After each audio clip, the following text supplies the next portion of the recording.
Sometimes we feel stuck.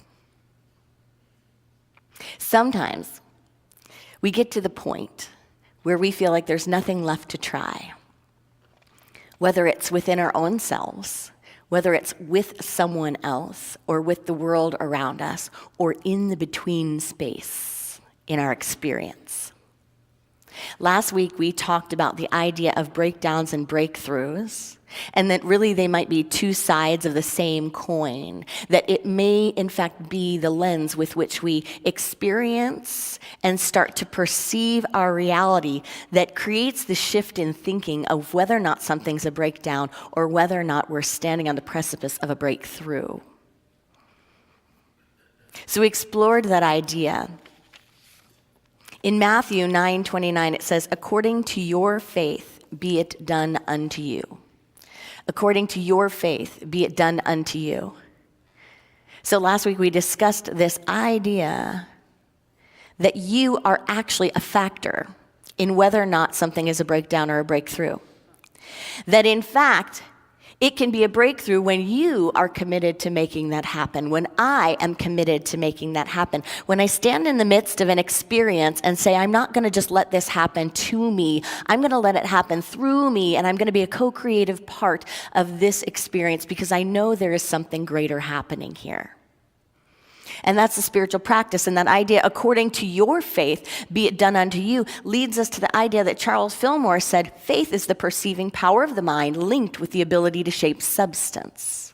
Faith is not just something we have in beliefs or ideas, but faith is actually a faculty. It is an accessible interaction with mind and divine mind that actually allows us to perceive things that may not be visible, to experience things that may not be real yet, and through that faculty, through that power, be able to actually create.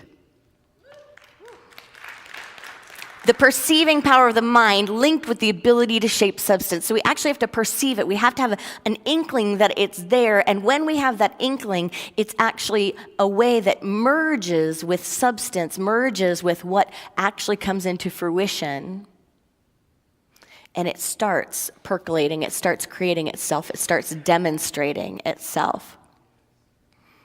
According to your faith, according to your understanding of this faculty, be it done unto you. That begins to sound more like just a law, doesn't it? More like just a practical reality. According to your faith, be it done unto you. It's not something you have to do, it's just what is. Eric Butterworth is one of Unity's greatest teacher of the days of old. He ministered in New York and a bunch of other places. And he is one of our powerhouse writers in Unity. So you've probably seen the book, Discover the Power Within You. It's kind of a beginning Unity book. And a later book that was put together with some writings that were collected is the book called Practical Metaphysics, A New Insight in Truth by Eric Butterworth. He says this about faith, and I just want to read you a couple of the headers before I read the details on faith. These are just the paragraph headers. It says faith in God versus faith from God. Everyone has faith, but few use faith well. Faith is centering yourself in God. He says the dynamic key is not faith in God, but faith from God. The dynamic key is not faith in God and faith from God. Instead, it's faith from God. How often do we think about faith as being having faith in God, right? That's probably the most common idea. So he says this, let's think about it a little bit. Faith in God is trying to direct your attention consciously to something outside yourself. Faith from God begins with the basic premise that you live in God. You move in God. You have your being in God. And if God's a trigger word for you, think of grand overall design. Put in anything you want to. Put in love. Put in any high ideal that's an absolute, that's an unchangeable. Put in the allness. That's what Sig Paulson says, allness. Put in the unnamed. Put in energy. God is the foundation of the ground of your being. You center yourself in that consciousness, and then you believe from that consciousness. You're not believing in an abstraction. You're not believing in an intangible. You're believing from a consciousness, which enables you to put yourself in tune with the process. This is a subtle thing, he says, but I hope you can begin to get the meaning, because the Bible gives the direction, be still and know that I am God, Psalm 46:10. So then to believe in God means to believe in yourself at the divine level, to believe in yourself as rooted in the ground in the consciousness of God. To really practice faith, first of all, you start at the ground of your being and center yourself in the consciousness of this oneness process. Knowing that the whole universe is pouring itself into you and through you and as you. Out of that consciousness, you go forth and do things that you need to do in life in a believing attitude. Not believing in some intangible, but projecting that faith process that enables you to have faith in yourself, faith in people, have faith in experience, have faith in the divine law that is forever working so that things work together for good. So that things work together for good. So oftentimes when we have a spiritual practice and when we're on the spiritual journey of awakening and asking spiritual questions, we can still, with knowing all of these truths, knowing these principles, knowing these laws, knowing these practices, we can still, can't we, find ourselves in a place where we feel stuck or we feel like we have nothing left to try. I know all of these things, but something in my life is not moving. Or we could say this, I know all of these things, but I'm not changing. I still have whatever it is, the addiction, whatever it is, the thought patterns, whatever it is, the feelings. I know all of these things, but I'm still trying to change someone around me. I still can't help them. I know all of these things, but I still can't stand how the world is. We come to a place sometimes where we have nothing left and we say there's just nothing left to try, and it's total and utter frustration, is it not? When that happens, it's time to start looking for the opportunities. When that happens, it's time to start looking for the opportunities. Because I believe when that happens, there is an expansion happening. That you are on the precipice, I am on the precipice of a deep expansion. Because if at my current state of consciousness, my current state of awareness, I can't get something, right? Or get to something, then an expansion is ready to happen or needing to emerge in order for me to be in the place of deeper receiving. But we often, instead of going, oh, wow, I'm on the verge of an expansion, we tend to talk about what's wrong. Now, what is this expansion that's happening? What really is it? Because everything, we are in God, right? We are swimming in Godness. And everything that could ever happen, everything that could ever be given to you has already been given to you. So what am I talking about when I say an expansion happens? If you've read the books, if you've been around for a while, you've read enough spiritual books, you've maybe studied with enough yogis, you get all of the ideas, right? So the expansion that's happening, the expansion that we're talking about is a shift, and it's a shift from a knowingness and an idea to an experience and an embodiment. The shift from a knowing or an idea, I know these things, I know these practices, to being, I have now metabolized the substance of these practices and these principles. And they are not ideas I am trying to put on. They are not things that I'm trying to activate. They are not things that I'm trying to pull to me. They are right here in my experience, demonstrating as what is. Amen?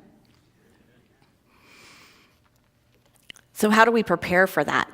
It may be that we're in a place where there's nothing left to try with someone, with ourselves, or with the world. It may be that we're just seeking guidance on a deeper level, and we don't want human guidance. We don't want a human solution. We don't want to know what the human possibilities are. We want something deeper. We want something spiritual. We want a spiritual answer. We want a spiritual mission. We want something that makes us come alive on a soul level, and we're no longer willing to play the game of ordinary. We're no longer willing to think that all of our discomfort or all of our limitation or all of our ideas that we might be stuck are really truth-based, and we might recognize that they are instead soul opportunities.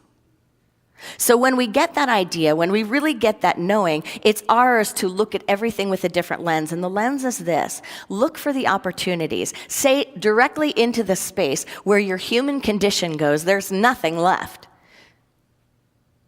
Or in the great song that we just heard, come on, you've got to move on. This is not the you I know.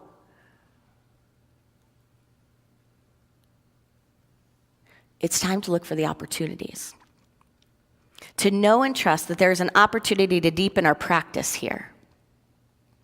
That there's an opportunity to deepen our experience and our understanding of self. And that there is an opportunity to unlock the next level of mindfulness.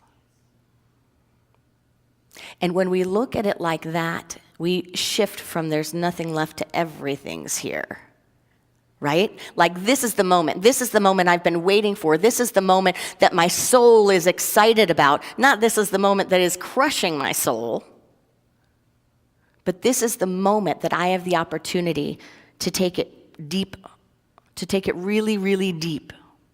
I can only imagine that the master teacher experienced this process in talking with the disciples and teaching people. You know, there was a time frame that we're in this Lenten season leading up to Easter, leading up to the end of his physical body. And I can only imagine if you have that high and holy consciousness of knowing all of these spiritual truths, of just thinking, how are these disciples not getting it? How much time do I have left with them and they're still not getting it? Do you ever feel like that in the world around you? It's not getting it. The world's not getting it. In whatever way, and it's just making you crazy, and you're going like, well, how much longer do I have on this earth to be giving this? How much longer are we going to teach these lessons before people wake up to the deep answers? How much longer do I spend my time? Try not to say waste my time, but it feels a little bit like it. But spend my time in the same dramas, in the same limitations. When am I going to be done with that? I'm ready to be done with that. Whatever it is, maybe it's even a human thing. It's like I keep cycling through this. Have you ever picked up a journal from a long time ago? I don't really journal anymore. Every time I pick up the journal, it's like you couldn't tell the time or the date if it wasn't on the page.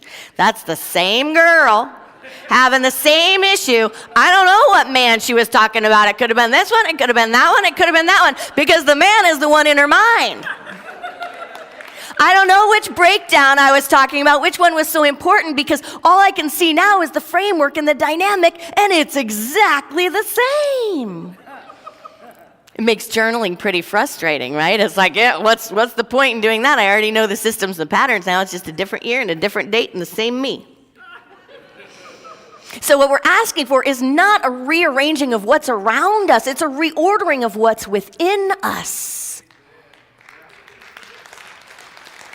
It's a shift to get off of the hamster wheel and start in the spiral.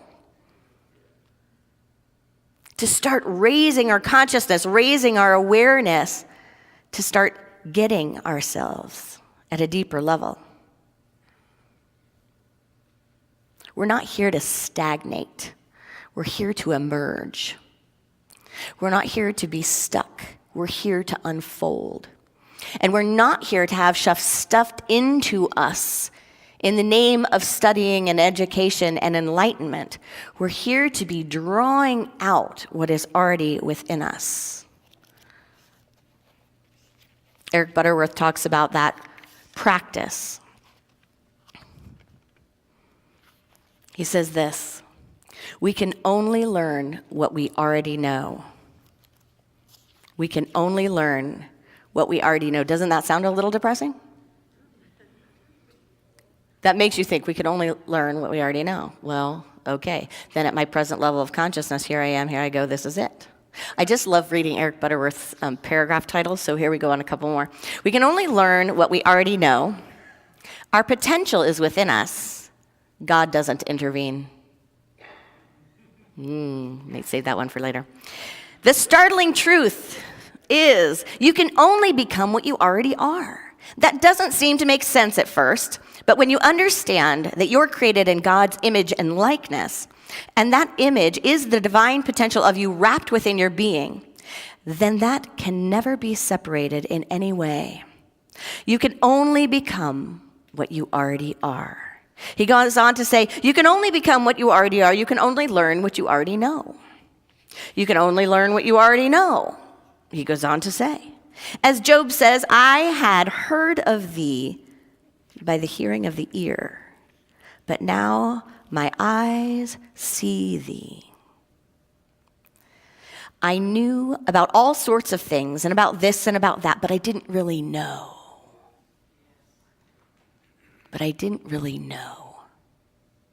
When you know, you acknowledge, you awaken, you recognize that which you've always known, because each of us is an individualized expression of individual mind. Do you get that? That you can have the idea of some things, but not really know.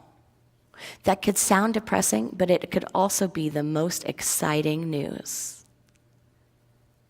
Because that means there's nothing left to do.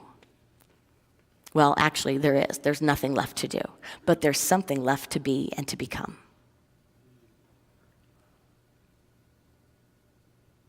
And that's what's exciting. What's exciting is that we stand in that moment with ourselves and not say, I've tried on everything. I've tried on all these practices and I've tried on all these principles. They're not working here, they're not working there, or I'm stuck, or there's nothing left. And we go, this is about my becoming.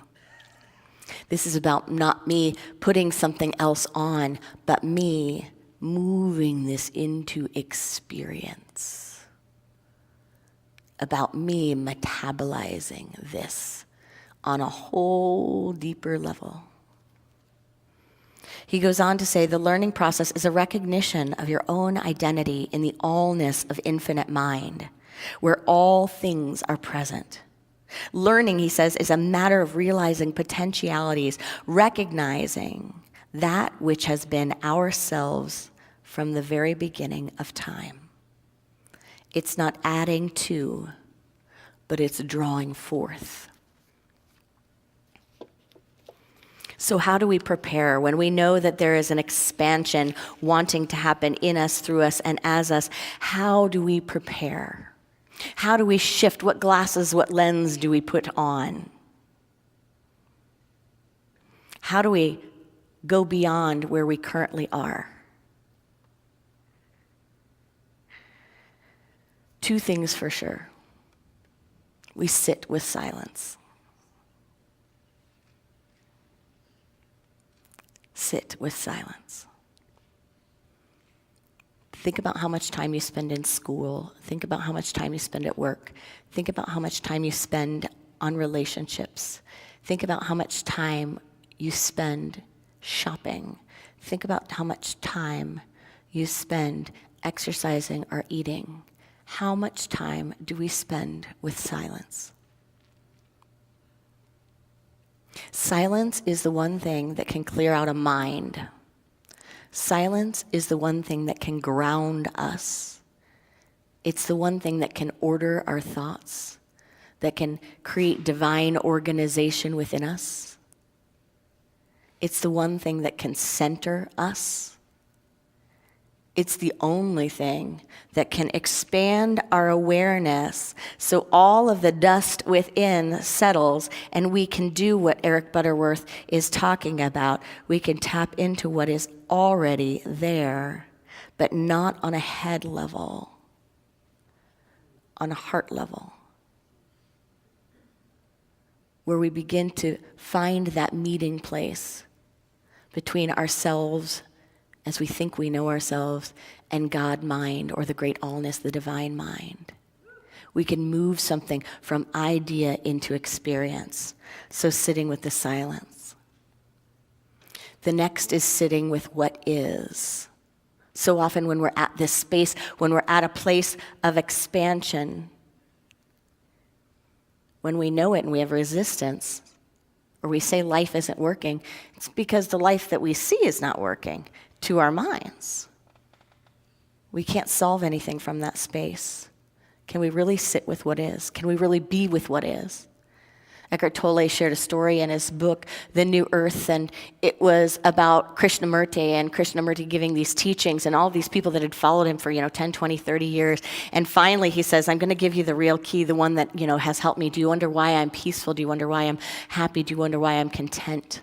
And everyone just leaning in. Why? There's one answer? There's one answer? Why? And Krishnamurti said, I don't mind what happens. I don't mind what happens. I don't mind what happens. He has peace because he's not at war with what is. We have peace when we trust the process, when we can have faith, like Butterworth was talking about, faith in the people, faith in the experience, faith in all of it, even in the face of what seems like a problem. We are the catalyst for experiencing and becoming the solution. One of my favorite authors, Jeff Foster, in this book, it's a book of just kind of daily readings, and it says, The Way of Rest, Finding the Courage to Hold Everything in Love. And he says this, what you truly seek has always been seeking you. And what you never really wanted, you'll receive anyway, or it'll leave soon enough. Move into the world not from a place of lack, always focused on the goal, measuring how far or near you are, but from a place of presence, slowness, trust. Relax, breathe, and open your arms wide to life today. Be soft and receptive, and stay close to doubt. Everything will come to you. You'll get to taste it all, the success and the failure, the pleasure and the pain, the highest joy and the most profound heartache. Make a nest for all of these lost fragments of your ancient and infinite self. Trust what comes and trust what goes. Trust what stays and trust what leaves. Trust even the doubt. What you truly seek is seeking you as much as you are seeking it. For you are only looking into a mirror. You seek your own presence, and you are never divided from it. As you find it, you are found. As you know it, you are known. You are embraced as deeply as you embrace. Namaste.